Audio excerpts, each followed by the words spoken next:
traders at UBA say that they expect results from this week's Treasury Bills Auction to drive an active market after the Debt Management Office allotted 345 billion naira from the 290 billion naira auction offer, despite the surge in subscription levels of about 1.5 trillion.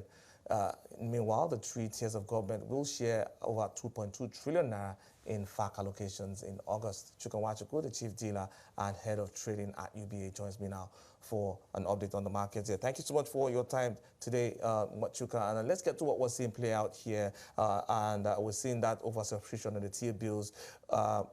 What's driving that strong sentiment there of demand for the bills? Thank you, Ken, and good afternoon.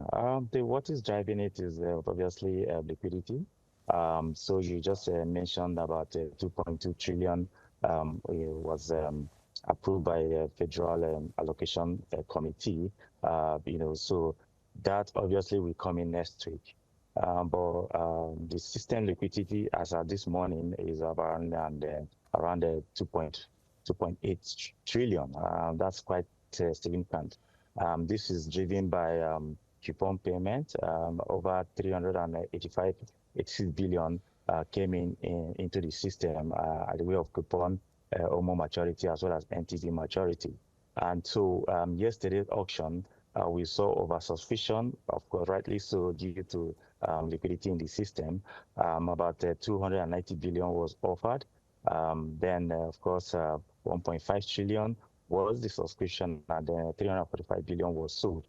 So we saw significant drop in the rate, about 91 basis point drop for the longer end, which closed at 16.778 as against 17.69. So today we've seen some of those unmet demand filtered into the secondary market, and that obviously has affected activity. We've seen serious bullish sentiment, and this 1 year is obviously trading about 100 basis points below the 16.78 it closed last night at the auction. All right, thank you so much for that breakdown. But when you look at what's playing out here, yes, the unmet bids are definitely going to impact the secondary markets. But I'd like to get into the data point that we saw come out this week. Inflation easing again to 20.12% this time. How will this affect yield expectations in the upcoming auctions? But then when you also look at what's also playing out in terms of the MPC meeting that is expected next week, how are you calling this in terms of what the central bank is going to do at the MPC meeting? We've just seen our neighbors here, Ghana, make a significant rate cut just yesterday.